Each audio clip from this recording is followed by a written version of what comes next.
Mi esposa me pidió que abandonara la casa para darle un lugar al padre delincuente de su hija. Cuando me negué, mi hijastra no dudó ni un segundo en cruzar una línea que jamás pensé que alguien se atrevería a cruzar conmigo. O lo dejas entrar, o voy a la policía y digo que me acosas. Ahí estaba yo, de pie frente a la puerta de la casa que había sido mía durante más de una década, con una maleta en la mano y el eco de esa amenaza todavía retumbando en mis oídos. Paula, mi hijastra, me gritaba sin el menor rastro de culpa. Tenía 19 años, estudiaba Derecho en una universidad privada que yo pagaba puntualmente todos los meses y me miraba con los ojos húmedos, pero no de tristeza real, sino de una actuación barata que ya conocía demasiado bien. Durante años me había hecho sentir como un invitado incómodo bajo mi propio techo. Nunca fui papá. Nunca fui figura paterna. Para ella yo era Diego, a secas. El tipo que arreglaba autos, el que pagaba las cuentas, el que no debía opinar. Pero lo que estaba pasando ahora no tenía nada que ver con rebeldía juvenil o mala educación. Esto era distinto. Esto era una amenaza consciente, pensada, diseñada para destruir mi vida con una sola acusación falsa. Una bomba lanzada en medio del salón, con mi esposa observando en silencio. Apreté el asa de la maleta con fuerza. No por ira. Por algo mucho más frío. Era el mismo reflejo que había desarrollado durante años en el taller mecánico: cuando una pieza sale defectuosa, no te enfureces. La observas. La analizas. Calculas el daño. Decides si se puede reparar, o si hay que desechar todo el sistema y empezar desde cero. Giré la cabeza hacia Laura, mi esposa desde hacía 11 años. La mujer con la que había compartido una vida entera, esperando, quizá de forma ingenua, que dijera algo. Cualquier cosa. Que al menos intentara frenar esa locura. Que defendiera, aunque fuera mínimamente, al hombre que había mantenido a su hija durante casi una década. Al hombre que había pagado cada matrícula universitaria, cada libro de derecho absurdamente caro, cada salida con amigas, cada capricho. Pero Laura no dijo nada. Desvió la mirada y se cruzó de brazos. Esa postura rígida que usaba siempre que sabía, en el fondo, que estaba del lado equivocado, pero no tenía el valor de admitirlo. Cuando habló, su voz no tenía rastro alguno de cariño. Diego, será mejor que te vayas por ahora si no quieres problemas. Paula está muy alterada. No es momento de llevarle la contraria. Ya hablaremos después, cuando todo se calme. Sentí algo recorrerme la espalda. No fue miedo. Fue claridad. Una lucidez brutal, como cuando enciendes la luz de golpe en una habitación oscura y ves cada mueble exactamente donde siempre estuvo. En ese instante lo comprendí todo. No me estaban echando por un malentendido. No era una discusión familiar que se resolvería con el tiempo. No era una crisis pasajera. Me estaban expulsando porque ya no resultaba útil. Porque me atreví a decir no. Porque puse un límite. 3 días antes de esa escena absurda, Paula había llegado a casa llorando como si el mundo se hubiera derrumbado. Cerró la puerta de un portazo, el rímel corrido, los ojos hinchados de tanto llorar, respirando de manera entrecortada. Mi papá necesita ayuda urgente. La policía lo persigue injustamente. Es inocente, Diego. Tienes que creerme. Lo dijo con una convicción tan exagerada que casi daba risa. Casi. Raúl Mendoza, su padre biológico, era cualquier cosa menos inocente. Tenía un historial criminal más largo que cualquier factura del taller a fin de mes. Robos, estafas, receptación de objetos robados, documentos falsificados. Había pasado más tiempo entrando y saliendo de prisión que criando a su propia hija. Y ahora, según Paula, todo era un malentendido. Laura me había mirado con esa expresión suplicante que sabía usar a la perfección. Esa cara de víctima indefensa que tantas veces me había hecho ceder. Cariño, es solo por unos días, me dijo. Paula está desesperada. No podemos dejar que su padre duerma en la calle. ¿Qué clase de personas seríamos? Respiré hondo y le dije que no. No grité. No insulté. No perdí la calma. Le expliqué con paciencia cada razón.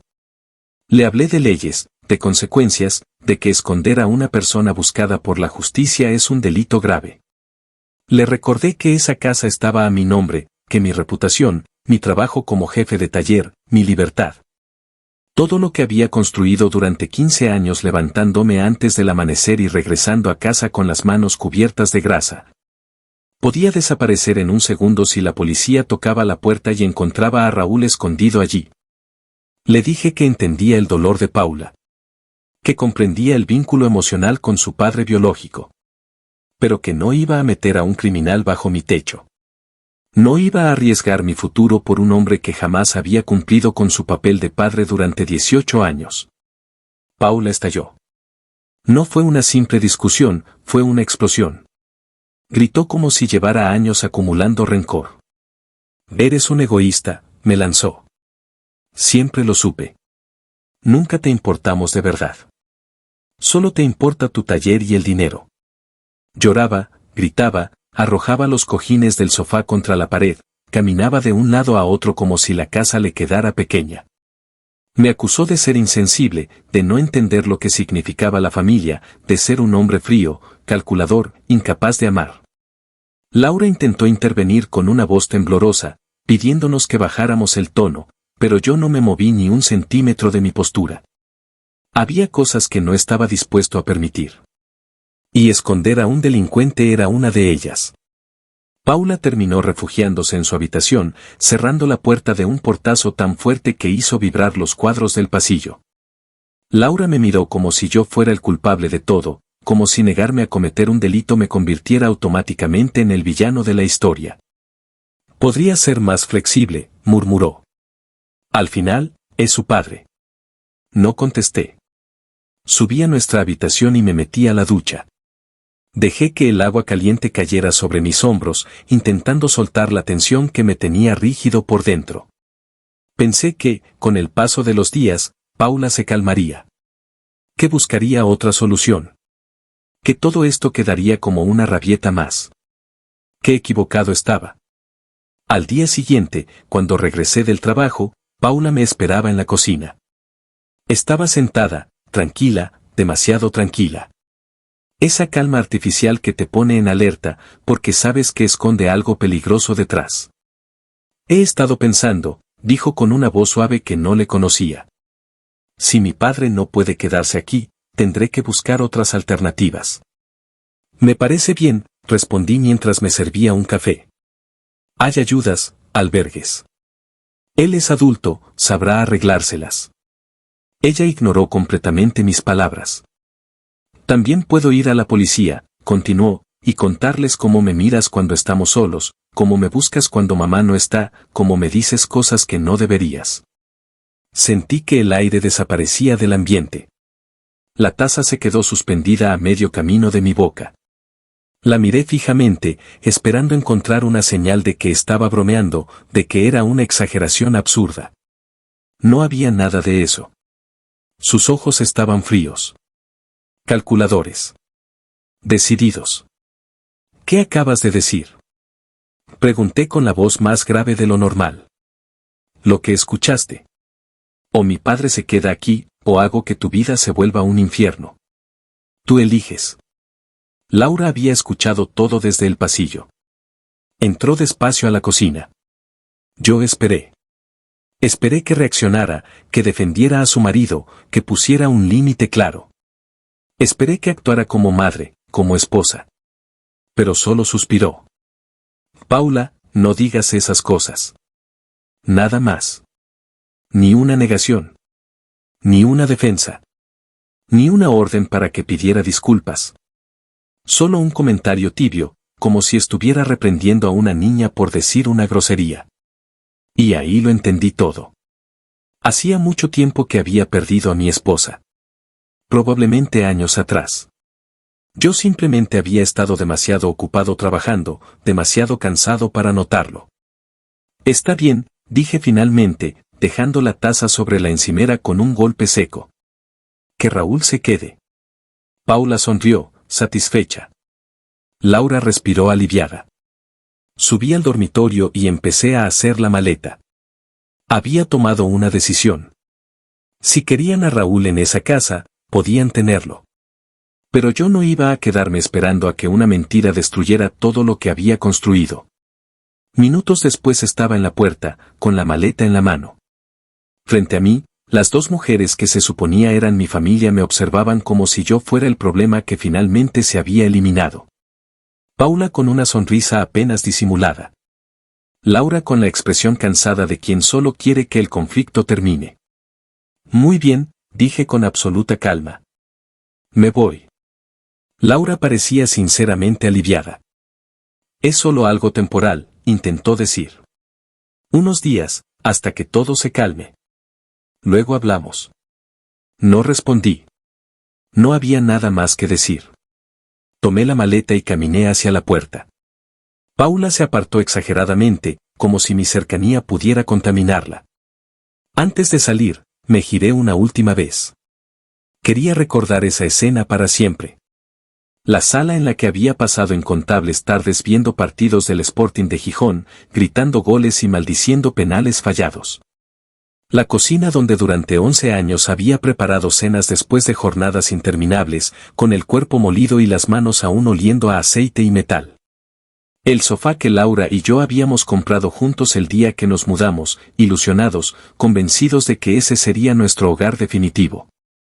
Y ahora, frente a mí, las dos mujeres que acababan de expulsarme de mi propia vida sin el más mínimo rastro de culpa.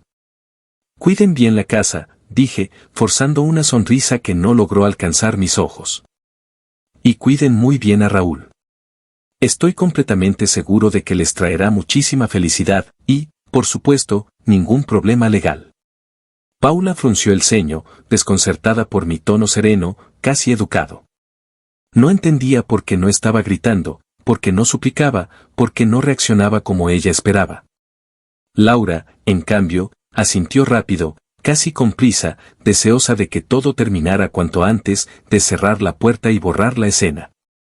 Crucé el umbral y la puerta se cerró detrás de mí con un golpe seco que resonó en la noche silenciosa.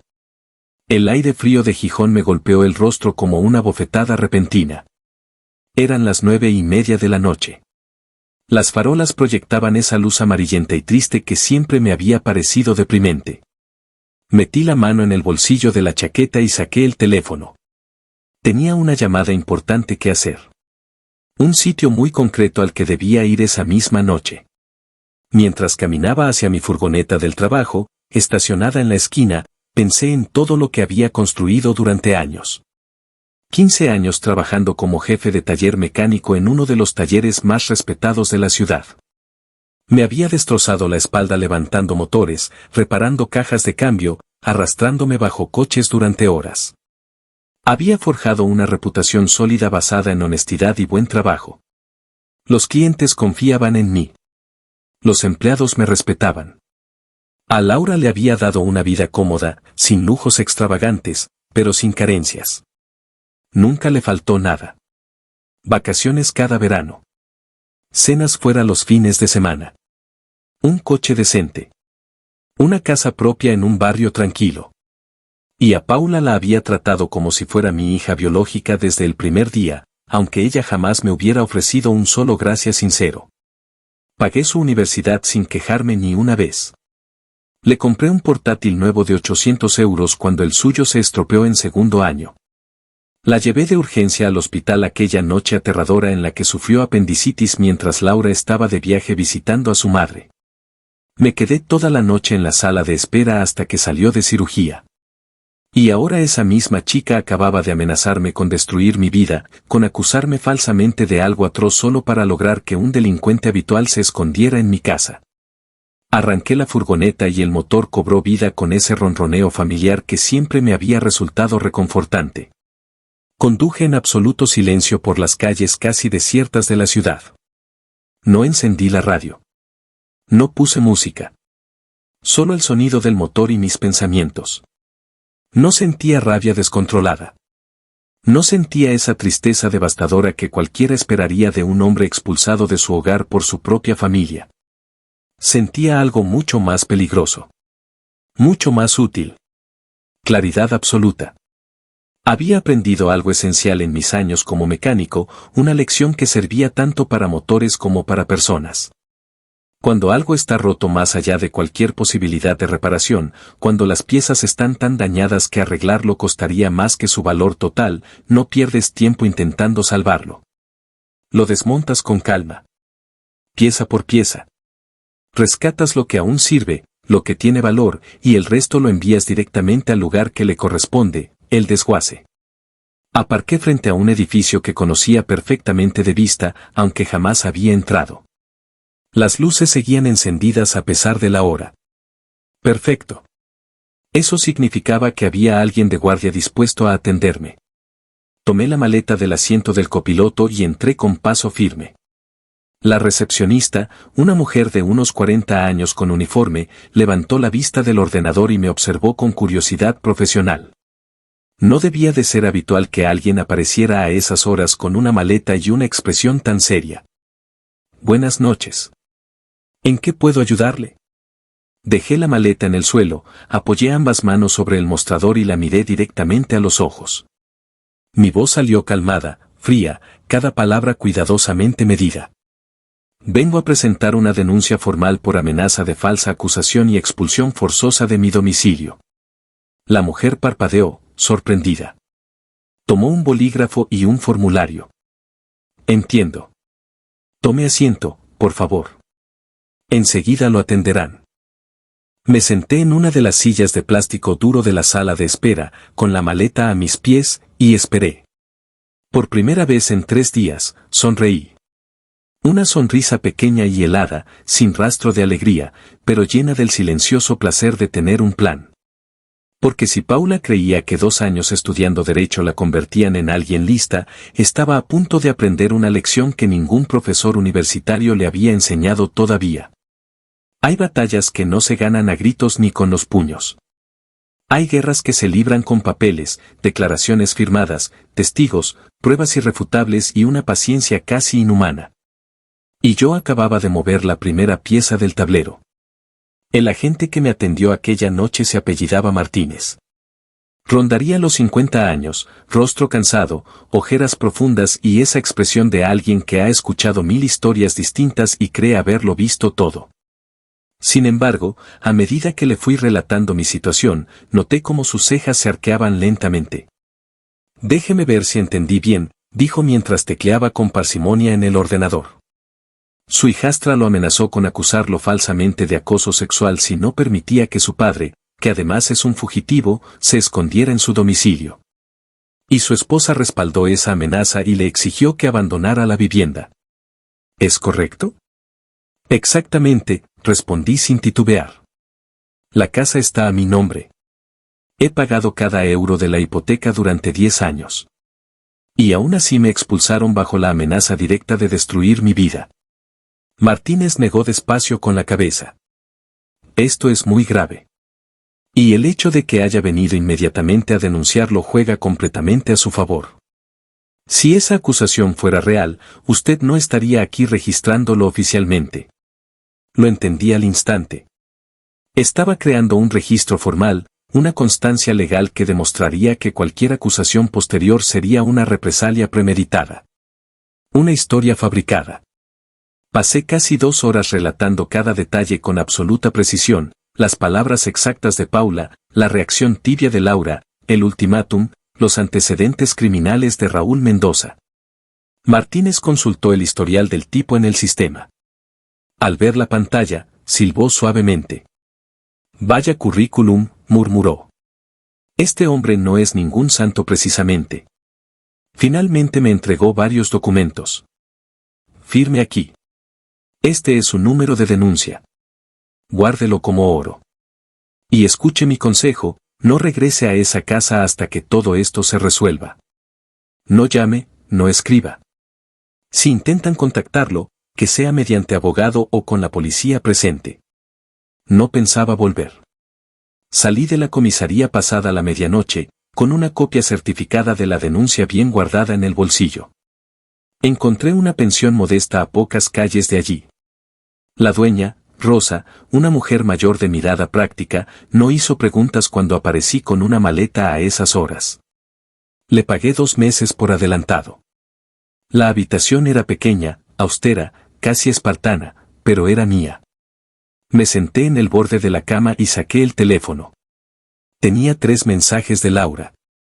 No los abrí. En su lugar, busqué el perfil de Paula en Facebook. Era público, como imaginaba. Durante los días siguientes mantuve una rutina estricta. Trabajo de 7 de la mañana a 6 de la tarde. Almuerzo en el bar de la esquina. Regreso a la pensión. Nada de alcohol. Necesitaba la mente clara. Y cada noche revisaba el perfil de Paula. Al tercer día apareció la primera imagen sospechosa. Paula posando frente al espejo, luciendo un collar de oro con diamantes. La descripción decía: cuando tu papi te consiente. Papá es el mejor. Princesa. Me quedé observando la foto con atención. Ese collar valía fácilmente más de 1.000 euros. Un fugitivo sin trabajo legal, escondido en una casa, no puede comprar joyas de ese nivel así como así. Al cuarto día, otra publicación. Pendientes de oro. Más regalitos de papá. Gracias por tanto. Al quinto día, una pulsera. No hacía falta ser detective. Raúl no solo se estaba escondiendo. Estaba operando. Y por el tipo de objetos, era evidente en qué estaba metido. Receptación. Venta de mercancía robada. Probablemente usando mi propia casa como almacén. Me habían expulsado de mi hogar para convertirlo en un centro de operaciones criminal que podía arrastrarme con ellos si la policía intervenía. Al sexto día hice algo arriesgado, pero necesario. Conduje hasta mi antigua casa pasada las 11 de la noche y aparqué 3 calles más allá. Caminé con cuidado hasta colocarme detrás de un contenedor desde donde tenía vista directa al garaje. No tuve que esperar mucho. A las 11:30, un coche desconocido se detuvo frente a la vivienda. Bajaron 2 hombres. Tocaron el timbre. Raúl abrió la puerta, miró nervioso hacia ambos lados y los dejó pasar. 10 minutos después, los 3 salieron cargando cajas que colocaron en el maletero del coche. Cajas con logos de empresas de electrónica que jamás habían estado en mi garaje. Grabé todo. La matrícula. Los rostros. A Raúl supervisando. Las cajas perfectamente etiquetadas. Cada segundo quedó registrado. Cuando el coche se marchó, vi a Laura aparecer brevemente en la ventana del dormitorio. Observó la calle apenas unos segundos y luego corrió las cortinas con un gesto rápido, nervioso. Paula cruzó el pasillo casi corriendo, con el teléfono pegado a la oreja, riéndose sin el menor cuidado. Volví a mi furgoneta con ese video guardado y una certeza absoluta instalada en el pecho: no solo me habían expulsado injustamente, estaban utilizando mi propia casa como base para cometer delitos graves. De regreso en la pensión trabajé durante horas con una disciplina casi obsesiva. Descargué el video en el portátil. Guardé copias de seguridad. Capturé cada una de las fotos que Paula había subido con sus regalos. Después abrí el navegador y busqué noticias locales. No tardé en encontrar lo que necesitaba: 3 reportes distintos de robos a almacenes de electrónica ocurridos en las últimas semanas. Leí las fechas con atención. Coincidían perfectamente con la llegada de Raúl a la casa. Empecé a documentarlo todo con precisión quirúrgica. Fechas exactas. Enlaces a las publicaciones. Capturas con marcas de tiempo visibles. El video completo. La dirección de la vivienda. El historial delictivo de Raúl. Cuando terminé, tenía un expediente armado de principio a fin, un caso sólido, ordenado, servido en bandeja de plata para cualquiera que supiera mirar. Al 10º día fuera de mi casa hice la llamada más importante de todas. No llamé a la comisaría local. Marqué directamente la línea anónima de denuncias de la Guardia Civil. Su llamada es anónima. ¿Qué desea reportar? Quiero denunciar una operación de receptación de mercancía robada, dije con voz serena. El responsable es Raúl Mendoza, fugitivo buscado por ustedes. Está operando desde la calle San Bernardo número 42, en Gijón. Tiene cómplices activos dentro de la propiedad. Escuché el tecleo constante al otro lado de la línea. ¿Cómo obtuvo esta información? He observado movimientos sospechosos, respondí. Cargas nocturnas de cajas, vehículos desconocidos entrando y saliendo. Una residente del inmueble, Paula Méndez, publica en redes sociales fotografías de joyas costosas que afirma recibir de su padre. Un hombre sin empleo legal. Las fechas coinciden con robos reportados en almacenes de la zona. ¿Puede aportar pruebas? Sí. Tengo capturas de pantalla y un video de una carga nocturna ocurrida hace 4 días. Puedo enviarlo por correo electrónico si me proporciona una dirección segura. Me facilitaron un correo cifrado. Antes de colgar, hicieron una última pregunta. ¿Usted reside actualmente en esa propiedad? No. Fui expulsado hace 10 días bajo amenazas, respondí. Presenté una denuncia formal. Número de caso 2437-B. Pueden verificarlo. Entendido. Gracias por su colaboración. Colgué con las manos temblando ligeramente. No era miedo. Era adrenalina pura. Abrí el correo y envié todo, el video, las capturas, un documento con fechas, nombres, enlaces y el número de mi denuncia original. Cuando presioné enviar, me recosté en la silla y solté un suspiro largo y profundo. Ya estaba hecho. Las piezas habían empezado a moverse. Durante los 3 días siguientes mantuve mi rutina sin una sola variación. Trabajo, pensión, descanso. No revisé redes sociales. No conduje cerca de la casa. No llamé a nadie. No hice absolutamente nada que pudiera vincularme con lo que estaba por venir. El 4.º día estaba en el taller revisando la transmisión de un SEAT cuando mi teléfono vibró en el bolsillo. Era una alerta de noticias locales. Me limpié las manos con un trapo y abrí el enlace. Operativo policial en el barrio San Bernardo. 3 detenidos por receptación. Leí la noticia completa. La Guardia Civil había realizado un registro en una vivienda. 3 personas detenidas, implicadas en robo y receptación de productos electrónicos. No aparecían nombres ni dirección exacta. No hacía falta. Yo sabía perfectamente de qué lugar estaban hablando. Guardé el teléfono y seguí trabajando como si nada hubiera pasado. Porque, para mí, realmente no había pasado nada. Yo era solo un mecánico al que habían echado de su casa y que había tenido la prudencia de denunciarlo todo oficialmente. Yo no sabía nada de actividades criminales.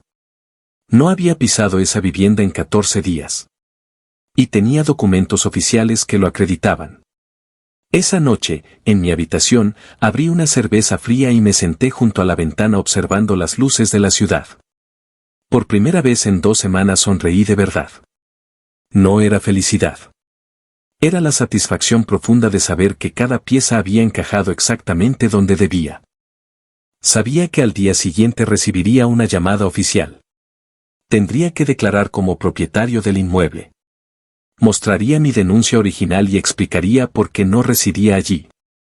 Y entonces, finalmente, todos descubrirían el tipo de familia que habían decidido ser. Alcé la cerveza hacia la ventana en un brindis silencioso por las decisiones que tomamos y las consecuencias que inevitablemente merecemos. Afuera, las sirenas atravesaron la noche. La ciudad siguió su curso, completamente indiferente a los pequeños dramas humanos. Yo esperé tranquilo. Porque sabía que el verdadero final aún no había llegado. La llamada llegó 2 días después del operativo. Era el agente Martínez. Diego, necesitamos que venga a la comisaría. Es sobre la propiedad de San Bernardo, número 42. Voy para allá, respondí con calma. Cuando llegué, Martínez me esperaba con una carpeta gruesa sobre su escritorio. Martínez me indicó con un gesto que tomara asiento. Su rostro era serio, profesional, pero no mostraba hostilidad. Se notaba que no estaba allí para atacarme, sino para exponer hechos. Ejecutamos el registro en tu antigua vivienda hace 2 días, comenzó. Y encontramos algo bastante serio. Abrió la carpeta que tenía frente a él y extrajo varias fotografías a color. Las deslizó lentamente sobre el escritorio. 120.000 euros en mercancía electrónica robada. Principalmente portátiles, teléfonos móviles, tablets, cámaras. Todo almacenado en tu garaje y en el sótano. Observé las imágenes sin cambiar la expresión. Reconocí mi propio garaje, transformado en un almacén casi profesional. Cajas perfectamente alineadas, numeradas, con etiquetas escritas a mano. Un inventario improvisado, pero meticuloso. Raúl Mendoza fue detenido en el lugar, continuó Martínez. Pero no fue el único. Levantó la vista para asegurarse de que lo estaba escuchando. Paula Méndez, tu hijastra, se encontraba en el sótano cuando entramos. Estaba catalogando la mercancía. Tenía un cuaderno con listas de precios, contactos de compradores y anotaciones de ventas. Hizo una pausa breve. Cómplice directa, Diego. No hay forma legal de argumentar que desconocía lo que estaba ocurriendo. Sentí algo frío asentarse en el estómago. No era culpa. Era confirmación. La certeza definitiva de que todo lo que había sospechado era real. Y Laura, tu esposa, añadió, fue encontrada intentando esconder fajos de billetes en un falso techo del dormitorio principal. 52.000 euros en efectivo. Cuando le preguntamos por el origen del dinero, no supo dar una explicación coherente. Martínez me observaba con atención, midiendo cada reacción, cada silencio. Los tres fueron arrestados esa misma noche. Raúl enfrenta cargos por receptación de mercancía robada, violación de libertad condicional y organización criminal. Paula ha sido imputada por complicidad en receptación y blanqueo de capitales. Laura está acusada de complicidad, encubrimiento de fugitivo y blanqueo de dinero. Cerró la carpeta. Actualmente permanecen detenidos a la espera de juicio. Entiendo, fue lo único que respondí. Martínez asintió lentamente. Ahora viene la parte que te concierne directamente. Se inclinó hacia adelante, apoyando los antebrazos en el escritorio. Esa vivienda está a tu nombre. Legalmente, podrías haber sido considerado responsable si no hubieras podido demostrar que no estabas involucrado. Sin decir una palabra, saqué del interior de mi chaqueta la copia de la denuncia que había presentado 14 días antes. La deslicé sobre la mesa. Fui expulsado de la casa bajo amenazas hace exactamente 16 días, dije. Presenté esta denuncia la misma noche. Desde entonces he estado viviendo en una pensión en la calle Covadonga. La dueña puede confirmarlo. Mis compañeros de trabajo pueden confirmar que he mantenido mi horario habitual todos los días. Lo miré a los ojos. No he vuelto a pisar esa propiedad desde que salí. Martínez leyó el documento con detenimiento. Cuando terminó, una pequeña sonrisa apareció en su rostro. Esto te salva por completo, Diego. De hecho, refuerza los cargos contra ellas. Sabían que estaban cometiendo delitos y por eso te sacaron de la casa. Es premeditación clara. Eso parece, respondí sin emoción. Necesitaremos que declares formalmente todo lo ocurrido, continuó. Cada detalle desde que Raúl apareció hasta el momento en que te marchaste. Tu testimonio será clave durante el juicio. Pasé las siguientes 3 horas rindiendo declaración completa. Relaté todo desde el principio, la llegada de Paula llorando, mi negativa inicial, la presión constante, la amenaza explícita, la expulsión. Cada palabra quedó registrada. Cuando terminamos, Martínez se levantó y me estrechó la mano. Hiciste lo correcto viniendo a denunciar esa misma noche, me dijo. Muchos hombres no lo habrían hecho por orgullo o vergüenza. Esa denuncia es lo único que te mantiene completamente limpio. Solo quería protegerme. Y lo lograste. Me informó que la vivienda quedaría bajo custodia policial durante toda la investigación y que, una vez concluido el proceso legal, si no se demostraba ninguna implicación mía, recuperaría la propiedad en su totalidad. Salí de la comisaría con una sensación extraña. No era victoria. Era el cierre definitivo de un capítulo doloroso, pero inevitable. Las semanas siguientes fueron un torbellino de trámites legales. Me asignaron un abogado de oficio que revisó cada documento y confirmó lo evidente, estaba completamente limpio. La evidencia contra los 3 detenidos era abrumadora. Paula intentó defenderse alegando que su padre la había engañado, que desconocía que la mercancía fuera robada. Pero las fotografías en redes sociales presumiendo joyas costosas, el cuaderno con su letra detallando precios, los mensajes coordinando ventas, todo jugaba en su contra. Laura argumentó que había actuado por miedo, que Raúl la había obligado a esconder el dinero. Sin embargo, los mensajes entre ella y su hija celebrando las ganancias destruyeron por completo esa versión. Habían sido socias conscientes y voluntarias. Raúl ni siquiera intentó defenderse. Con su historial, sabía que esta vez no saldría rápido. El juicio fue breve. La evidencia era tan sólida que los abogados recomendaron acuerdos con la fiscalía para reducir condenas. Raúl aceptó 8 años de prisión efectiva. Paula, como delincuente primaria pero con participación activa comprobada, recibió 3 años de cárcel y 5 de libertad condicional. Laura fue condenada a 4 años. Cuando me confirmaron las condenas, estaba en el taller, con las manos manchadas de aceite, trabajando en un Volkswagen. Leí el aviso en el celular, lo guardé en el bolsillo y continué como si nada. No sentí euforia ni alivio exagerado. Solo continuidad. Poco después, la universidad notificó oficialmente a Paula su expulsión definitiva de la carrera de Derecho. Con antecedentes penales por delitos relacionados con receptación y blanqueo, jamás podría ejercer como abogada. 2 años de matrículas caras, de esfuerzos y discursos sobre su futuro, reducidos a 0. 6 meses después del operativo, recuperé legalmente mi casa. La policía había cerrado la investigación sobre la propiedad. Me entregaron las llaves junto con un documento que certificaba que el inmueble estaba libre de cualquier carga legal. El día que regresé fue extraño. Abrí la puerta y el olor a encierro me golpeó de inmediato. Todo estaba donde lo había dejado, pero cubierto de polvo, como congelado en el tiempo. Los muebles que Laura y yo habíamos comprado juntos.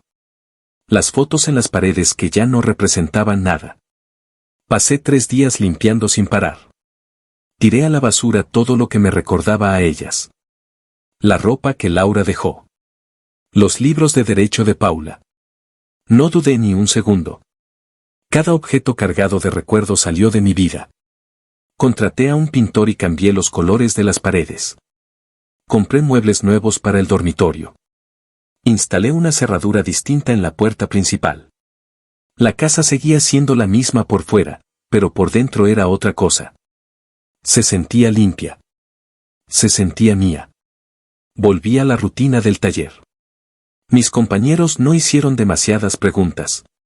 Sabían que había pasado por problemas familiares serios y respetaron mi silencio. El trabajo era estable, honesto, sencillo. Los fines de semana empecé a hacer cosas que nunca había hecho durante el matrimonio. Me uní a un club de senderismo y comencé a recorrer las montañas de Asturias. Compré una buena caña de pescar y pasaba los domingos en la costa. Leí libros que había postergado durante años. No busqué otra relación. No sentía ninguna urgencia. Después de 11 años soportando el desprecio silencioso de Paula y la indiferencia constante de Laura, la soledad se sentía como un privilegio. Podía cenar cuando quería. Ver el partido sin comentarios sarcásticos. Gastar mi dinero sin justificar nada. Casi un año después, una tarde mientras pescaba en el muelle, sonó mi teléfono. Número desconocido. Dudé unos segundos, pero contesté. Diego. Era la voz de Laura. Sonaba cansada, rota. No dije nada. Esperé. Sé que no tengo derecho a llamarte. Sé que destruí todo. Solo quería que supieras que lo siento. Paula también. Estábamos cegadas por la codicia, por una lealtad mal entendida. Perdimos todo por culpa de Raúl. Miré el agua oscura del mar, sin responder. Salgo en 2 meses por buena conducta, continuó. Paula todavía tiene 1 año más. Necesitamos ayuda para rehacer nuestras vidas. Pensé que tal vez tú. No, dije, con voz tranquila. Diego, por favor. Fuimos familia durante años. Respiré hondo. Familia no amenaza con destruir tu vida para meter criminales en tu casa. Familia no te echa a la calle bajo chantaje. Familia no convierte tu hogar en un almacén de mercancía robada que podría haberte llevado a prisión. Guardé silencio un segundo. Vosotras elegisteis quienes querían ser. Ahora vivid con esas consecuencias. Colgué. Bloqueé el número. Volví a mirar el mar. No sentí satisfacción. Ni victoria. Ni rencor. Sentí algo mucho más simple. Paz. Aprendí la lección más importante que un hombre puede aprender. La dignidad no se negocia. Hay líneas que no se cruzan, sin importar quién te lo pida. Y a veces, la única forma de ganar es levantarte de la mesa y dejar que los demás se destruyan solos. Esa noche cené pescado fresco en mi casa limpia. Vi un documental sobre la Segunda Guerra Mundial. Me dormí temprano, sin preocupaciones. Al día siguiente volví al taller. Saludé a mis compañeros. Reparé motores. Cobré honestamente por mi trabajo. Regresé a casa al atardecer. Era una vida simple. Sin drama. Sin traiciones. Sin amenazas. Era exactamente la vida que merecía. Y por primera vez en años, era completamente mía.